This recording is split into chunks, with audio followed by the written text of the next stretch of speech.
Hello and welcome back to Let's Play Trudograd with me, BringItDon. Let's talk to Kung Lan. The old Chinese wise man is warming his bones near the flames. When he senses your approach, he smiles dryly. Ni hao, little Pengu. Yeah, same to you.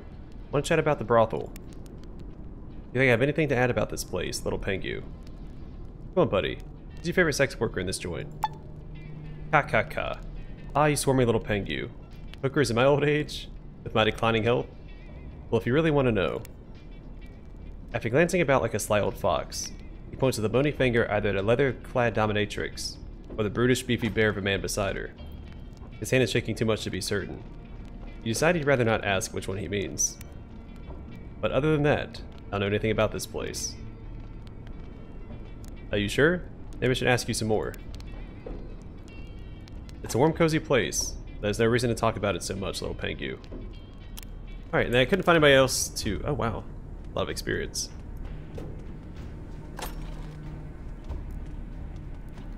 In fact, maybe I can talk to them about it. Where's she at?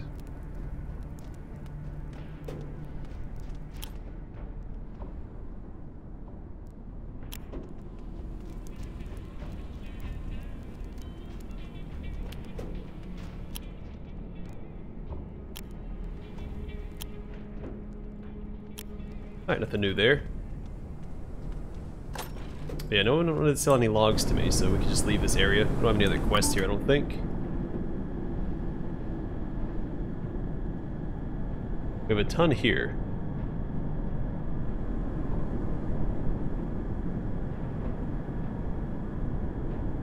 Yep, let's go back to the tavern and handle some more quests.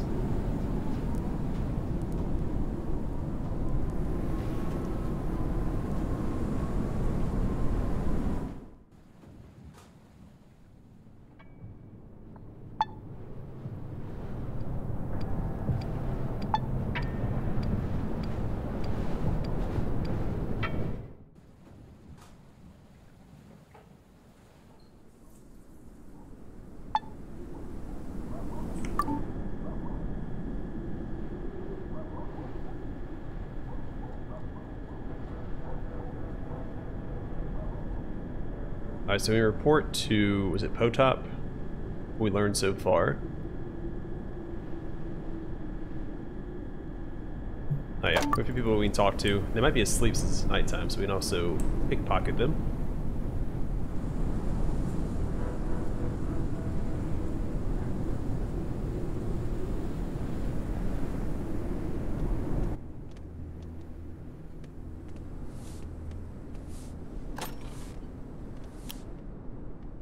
Vasilisa, owner of the newly opened variety shop, flashes you a kind smile. Hey, how are you doing? About that. Go on, tell me everything. Most of the leaflets are wasted on the wrong people, but a precious few future customers actually read them. That sounds suspiciously like failure, but maybe the ones you did convince have the deepest pockets. Thank you. Here's the money. Here's the best piece of loot from Ernest's latest scavenging mission. Hopefully it will come in handy.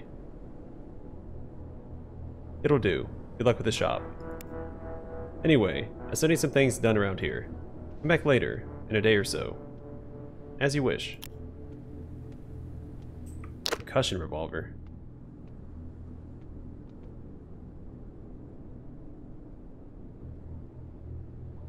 I would probably just be selling that.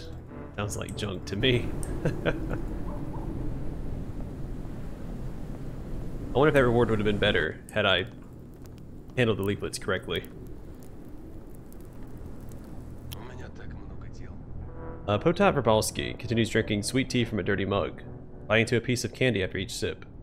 Seeing you, he gasps and crumples the candy wrapper in his hand. How's it going? Did you learn anything new? It's okay if you didn't. I won't get mad or anything. Yes. For that interviewing rampage you sent me on. Yes, speak. It's very important. I interviewed former Detective Vasmer. Here's what he had to say.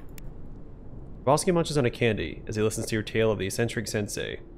When you're done, your furtive friend smiles, nods, gives you 100 rubles as well as a piece of candy wrapped in colorful paper. Help yourself. Unfortunately, there's nothing in his story that our readers don't already know. But that's okay. The editorial staff will like it. That's all he said, right? He also related a strange story about some kidnapped surgeons. It went something like this. Oh, now that's interesting. And weird, don't you think? I, like every Sonsegradian, only knew about Ozerski's robberies, muggings, and murders. But why would he kidnap medical professionals, and particularly plastic surgeons? Makes you think, doesn't it? Anyway, thank you very much. Here's a little bonus. With a cheery smile, the journalist gives you another 50 rubles. I talked to the singer Sherba. Here's what he shared with me. After learning about your interview with the passionate Sherba, the journalist rewraps the piece of candy he was about to eat and passes it to you, along with 100 rubles. Now, despite my tea being treacherously bitter, I have to stop eating sweets since he told me that bastard has the same taste in food. Hope he gets nothing but lava to eat from now on. In hell. Did the singer tell you anything else? I don't think there's anything else. That's it. I'm not surprised, you know. If I was a witness to such horror, I'd do my best to forget everything. Or simply die, then and there from fright.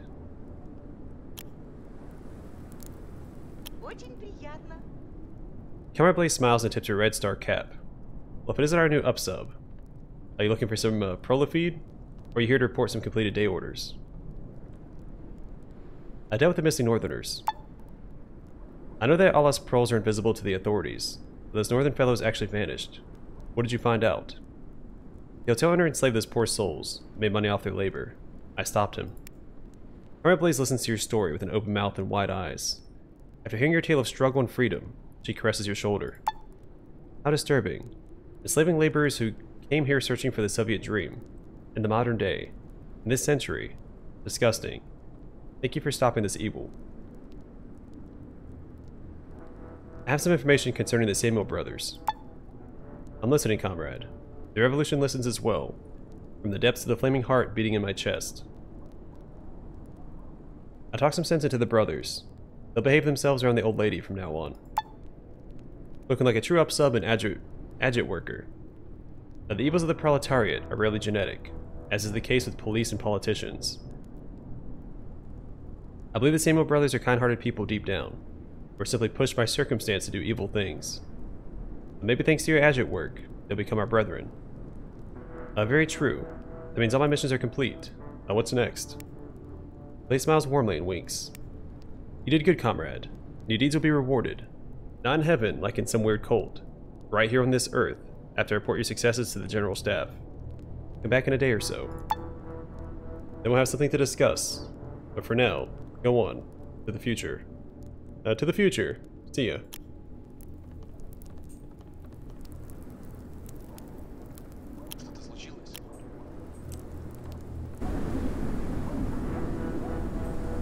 Oh, that's a ton of experience too. Alright, we're gonna wait around for a day. Fine, we're still drugged up. Come back here in a day. We need to talk to her and Vasilisa.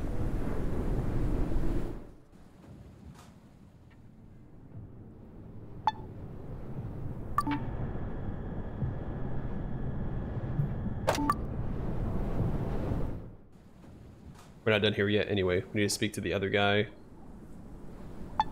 about Valerian Tulipoff.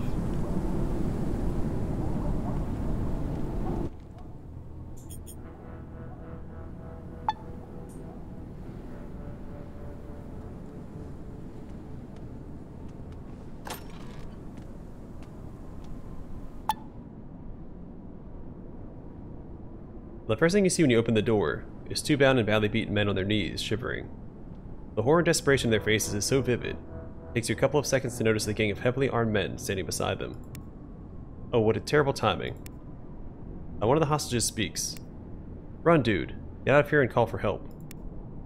A tall young man in a leather jacket kicks the captive in the kidney and orders. Shut your trap, Tulipoff. Nothing will save you from your execution. Look at your old pal Snowdrop. He gets it. Right, Snowdrop? Hee hee. Now, what should we do about you, comrade witness? What's going on here? Talk. The leather-clad leader of the Northerners looks down at the sobbing Tulipoff and his silent comrade. and his heavily armed crew, and finally shrugs. There's no harm in telling you, so make sure to spread the story all over this cursed city. Tell everyone who will listen that justice was served on this day.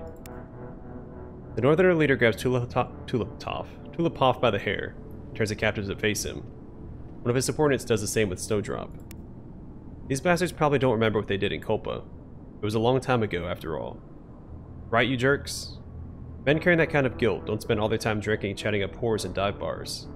But the North remembers, and today, the North has come to pay you back for what you did.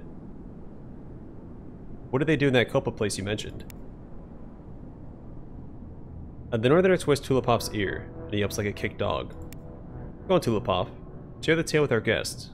What did you do? Tell it like it is, Valerian. You can't escape your fate now. Confess to our sins before the gruesome end. It was a misunderstanding. We had to swallow our humanity in those times. It was the only way to survive. We wanted to punish the village elder. We could have guessed the whole town would rise up and attack us. We couldn't stop. We had to protect ourselves.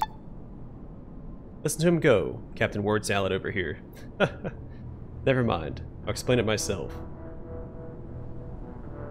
Back in 91, the leader of this Jerks foraging expedition decided that our village, Culpa, didn't give them as much grain as was agreed to in the trade deal. His men were also not welcome in our tavern, disrespected at the inn. All this made him upset. Listen quietly. So they sent an armed death squad to our village, set the village elder's house ablaze, and filled him with holes when he came running out. The rest of the grown-ups heard the shots and poured out into the streets, like it was a bandit raid. Nobody knew who these bastards attacking us were, so everyone took up their pitchforks and mattocks to defend the village. These murderers were armed with AKs, pistols, grenades. They slaughtered everyone in sight. They were thorough, methodical. No, we tried to explain we were there for the elder, but your people continued to advance. We had to protect ourselves. Show your pie hole. You? Why did you kill the children and the elderly? Was that self-defense too? My sister, Marussia, was barely 16 when you son of a gun. When your women and old folks started attacking us too, we knew we couldn't leave any witnesses. No one would ever believe it. No one believed that so many killings were in self-defense. We had to stop where your people started by killing everyone. It was a tragic misunderstanding. Why, you waste of a human life. If they killed everyone in the village, who are you guys? The Northerner answers through clenched teeth, as if each word was a needle jabbing him. As he speaks, he points one at a time to his peers. In 91, we were all children. While this bastard, his pal Snowdrop and their crew were busy raising Culpa to the dirt, Percor here dove into a barrel, and Goose hid in an attic. Basti and Chopper were out fishing. My sister hid me in the cellar. We were the only ones to survive. How'd you get into Trudograd? Same way every poor northerner gets into Trudograd. First, we begged a snooty rich man from the city for a crappy laboring job. Then we got the work visa, cleaned his toilets, worked on his construction site, licked his boots, and slept on a dirt floor. For months. While we were at it, we procured weapons, found Tulipoff's address, took turns spying on him until Goose here spotted him walking into an abandoned building with some streetwalker. That's when we pounced. That's when we got that murderer and dragged him here. I see. What are you going to do now? The Northerner laughs and his colleagues grin. However, there's something grim and menacing in their mirth. We have a whole list of activities planned for those two. First, Procor will gouge their eyes. His mother was hiding in the haystack when one of these eagle-eyed jerks spotted her and stabbed with a pitchfork. Then Goose will cut their ears. His Gramps and little brother were hiding in the pigsty, but the kids started crying. The bastards heard it and shot them through the wall. All in all, you get the logic.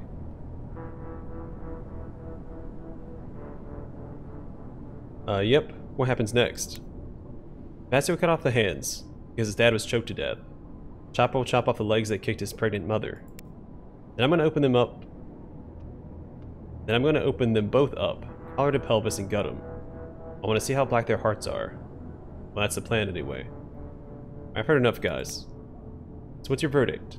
Will you let us execute this war criminal in peace? Or do you want to fight us and die with him? Yeah, do what you want. Sounds like you deserve justice. Again, my job is only to find Tulipoff, not to save him. Plus, he's cheating on his wife with hookers, so... he chose wisely. So you two, ready for death. Y'all may get their knives out, push the battered and bruised captives to the ground, prepare for a horrific execution. Now, I don't agree with the torture. They should just straight up kill them. Please have pity. I beg of you. Mommy. What have I done, Mommy? I don't want to die. I don't want to. And this isn't really justice. They should be on trial, shouldn't they? Is it my place to interfere, though?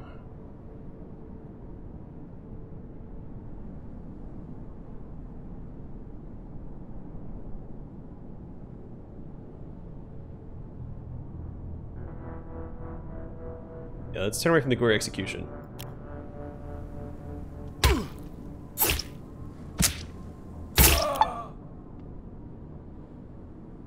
The Northerner wipes his bloody knife on one of the corpses and addresses you calmly. His rage is gone. Rest, Marussia. It's over now. Let all our friends and relatives rest alongside you. Now we go home. The city disgusts us. You should leave too. You won't like Trudograd after the reckoning comes. If you stay, you'll envy these two bastards their easy deaths. Everyone will. Not waiting for a reply, the Northerners stride out of the apartment, well satisfied with their vengeance. Any questions you might have are left unanswered.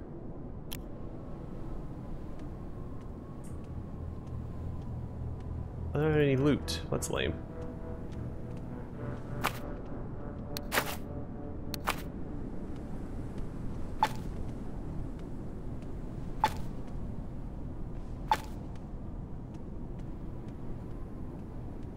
Alright, so we need to return to his...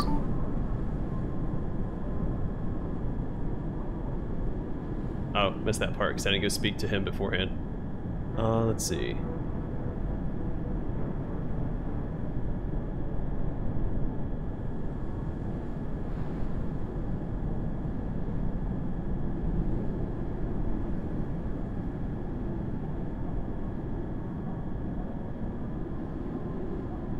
I guess I go speak to his wife on Kultuscan Street. Plus, I want to go see if we can learn more martial arts from the dojo there.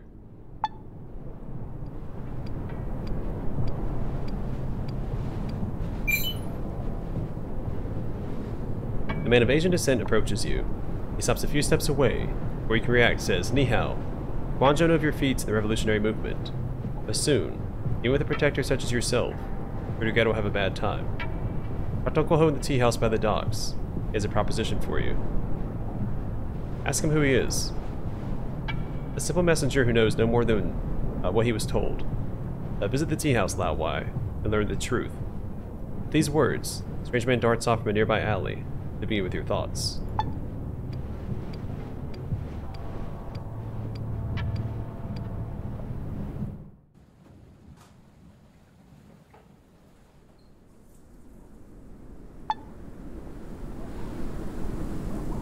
So the dojo guy should be in here. I don't know if he teaches at night. But if he's asleep, we can pickpocket him, so all's well that ends well. Or all's well that ends good, as the saying goes in this game. He's awake. Perfect.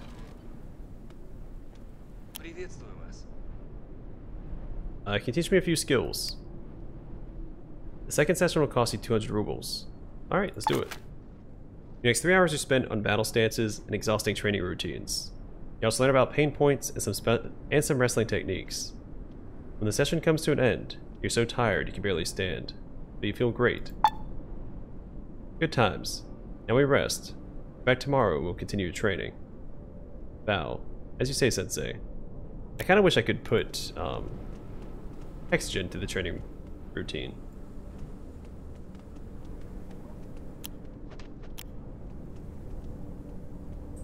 He uses martial arts, I use melee weapons.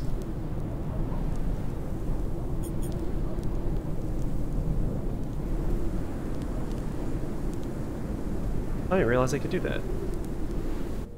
Huh. Well, the more you know.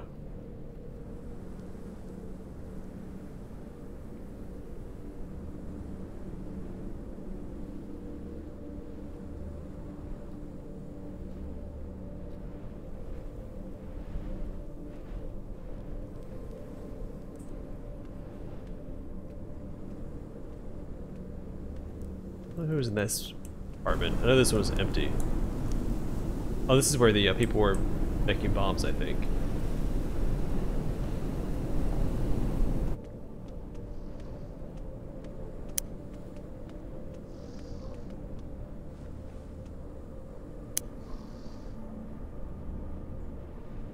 I have a 100% chance of pickpocketing.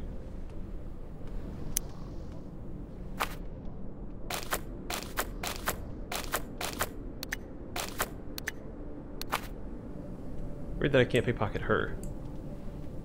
Maybe she's not considered asleep. Alright, he's by himself in that building. Where is this? He has to be in here.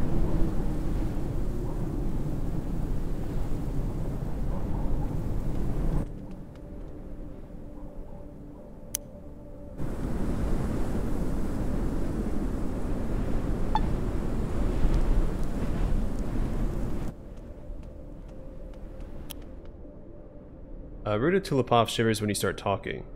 She looks emaciated and sleep deprived. The stress of her husband's disappearance is taking its toll. Yes? Did something happen? Ruda, I know what happened to your husband. The woman's breathing stops as she waits for you to say more. He skipped town with all your money. I'm so sorry. Really? Doesn't sound like him at all. He must have been forced into it. Yes. Forced by dark forces from another realm, or some mobsters perhaps. This is his way of protecting me, I'm sure. You say so. Yeah, I think that's the best way to handle that. At least now she has hope, right? I don't know. I don't know if I handled that quest correctly, but what's done is done.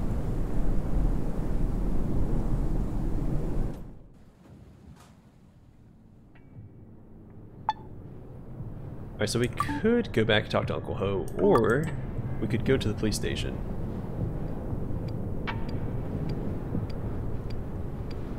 Start exploring this area.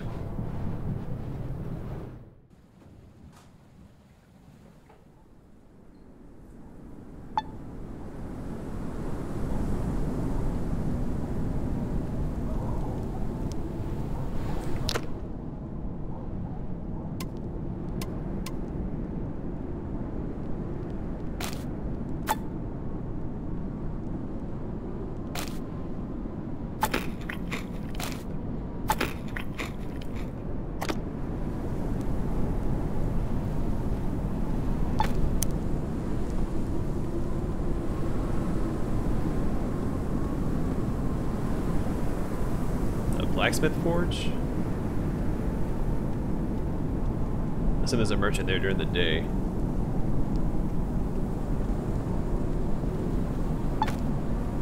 But we can run around and loot for right now.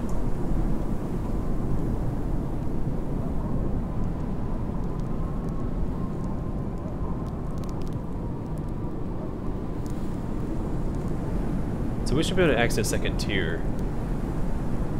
Do we get a pass for it, right? No, let us just go. We'll stay here. It's unlocked on the map now anyway.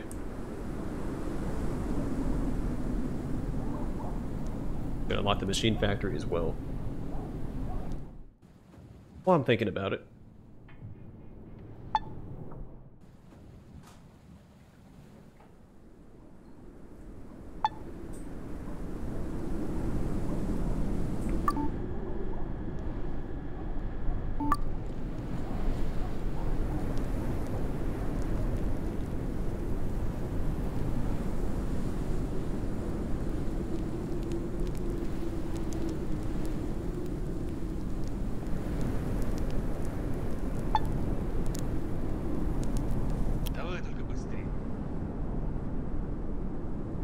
A gray-haired man in a cap looks you over with a lopsided grin. Hey, another cop? I told you. I didn't rob no Gamkrelidze. Honest to God. Project your dominance. Alright, let's do streetwise. That doesn't come up very often. We don't get experience for it, though. Mooj. They're calling an honest thief a pig. Check yo Gulliver. The man whistles and gives you a warm smile. After that, he gets out 2 fat cigarettes, lights one for himself, hands the other to you. I'm gonna get experience for that. Sorry for the mistake, buddy. I'm not local. I'm prisoner number 1337, Trubachov, nicknamed Piper. Want to smoke and chat about the dying of the old criminal ways? Light up. Sure. Always a pleasure to talk about the old ways. What's up? Actually, what does he have?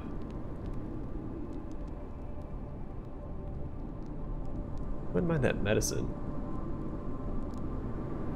Stimulants are always valuable. What do we got? Not a lot that I want to sell.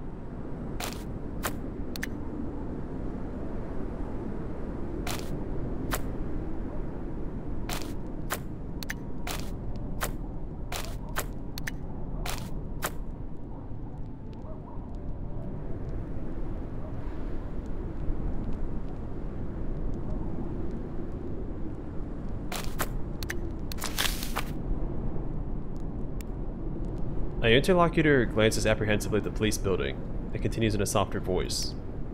You know, things were different before the war.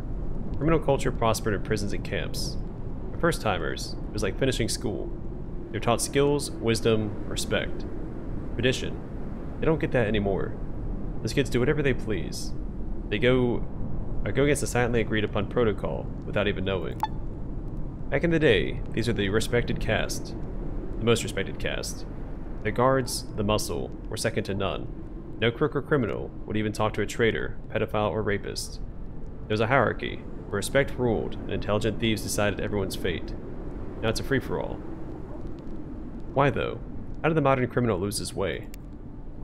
Because there aren't any normal prisons. The Soviet labor camp and prison system is dead. All the best criminals are shot on sight, instead of being placed where they can teach others their craft. No prisons, no culture. I hated going to prison before the war, but now that I think about it, the time spent behind bars was the best time in my life. It was the cradle of high criminal culture. It was a ladder of respect and authority that was open to everyone. Only the best could climb to the top. And now that's all gone. What are you going to do about it? The man grabs your shoulders, gives you a hard shake before whispering. Trudograd and all the other cities in this region should build a high-security labor camp for their criminals. All of these will have to have a way to pass on their craft. They must also have a place to train. The rats will have someone to snitch to. The Nancy's will do sexual favors for food, and Siggies, and live like queens. Everybody wins. Right now I'm in the process of writing a long thesis on the subject of penal institution. Hopefully, when I'm done, Big Brass will at least give it a look.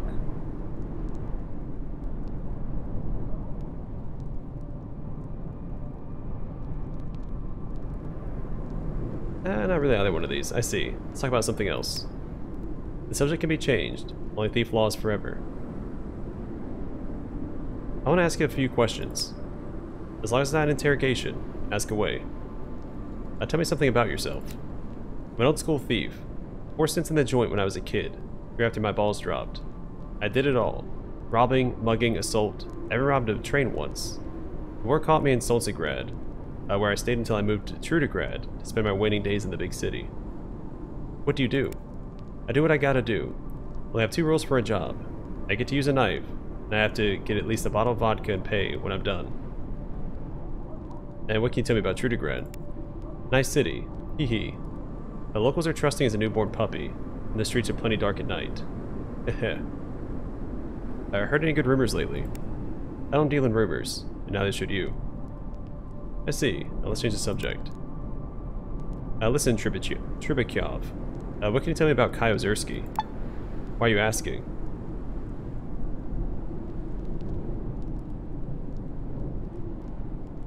He's getting the old team back together. He wanted to ask me to join. Ask you to join. What are you babbling about, you little liar? Kai died years ago, surrounded on all sides by armed townsfolk and cops in that old factory. And they got his gang members as well. Most of them anyway. The former are possibly current criminal, so he gets all quiet and slaps himself on the forehead. Ah, I see. You're a sly dude, ain't you? You told me that bullcrap to make me spill my guts about Kai. Fine. What do you want to know? What kind of a man was Kai? If I wasn't 1,000,000% sure he was dead, I'd never tell you this. He didn't just act the monster with his victims. His own gang feared him more than the people he robbed and kidnapped. That's including me. That jerk was crazy with capital craze, especially in the last months before his death. I always divided the loot fairly, but that was the only good thing about him. He demanded military discipline and punished every tiny infraction or deviation from his orders. He killed his own men for not following everything he said to the letter. Even his taste in food was abnormal. That cook never sat down to eat with us, or kook never sat down to eat with us. Only stuffed himself with snacks, salty or sweet, like a child. Speaking of children, he had a family of his own before he came to Tulipoff, a wife and son. After a failed robbery, in which he almost got killed, his missus told him unless he cut his ties with the underworld, they'd leave him for somebody more stable. So cut ties he did, Colombian neckties, into the throats of his wife and son. They'd never leave him. That's the kind of dude he was. How did you meet him? Around 7 years ago, I heard a brutal new criminal mastermind was looking for gang members in Tulipoff. The best of the best ended up bowing before Kai Ozerski, so I went along and bowed as well. I thought he would be this buff, scarred-up son of a gun, with 3 gold rings on every finger, but turned out to be a trench-coat-wearing, long-haired kid, barely 30 years old. But one glance into his eyes told me this kid would go far in the world of criminal misdeeds. The devil was reflected there, like a little red flame. We had a chat. He gave me a job as a test. I passed. We started working together on the reg. What did you do when you were in the Olympus gang? I split his gang up like kiosks in the market. Some of us were designated butchers, did hits on people, held the citizens in fear, intimidated the authorities. Others were designated as cooks, producing and selling drugs, weapons, anything really. There were separate battalions for protection rackets, loan sharking, fencing stolen goods, dogfighting, the works. We were the bosses of Tulipoff, all the way to the outskirts. Why didn't you die with the other gang members? I wasn't in the bank when the crap hit the fan. I didn't even know about this gig, even though my division did crap like that all the time. Instead of sending me and my boys, I decided to rob it himself, strangely enough, with his best men in tow.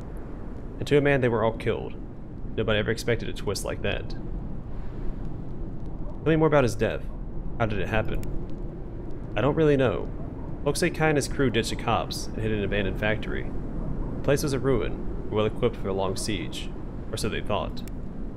There's a breach in the defenses, or maybe it was the push from the townsfolk, the sheer numbers. Anyway, the pigs got in, and Kai was captured, tarred, feathered, and burned alive in a metal barrel. Although seeing how he was acting before his death, maybe he didn't mind that. Anyway, after they did Kai in, the townspeople got real brave. They came after the B&E artists, the contract killers, the guys that kept book for Kai's dogfighting ring. Even some local authorities that were secretly working with the gang got home on telephone wires. That's how empires fall, I guess. Well, thanks for the interview, old bean. I heard enough. It was nice reminiscing about the past and all that. I've got things to do.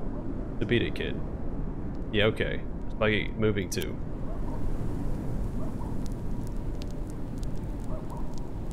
Alright, I'm going to call the episode here. In the next one, we'll continue exploring the police station at night. Then we'll probably wait till day.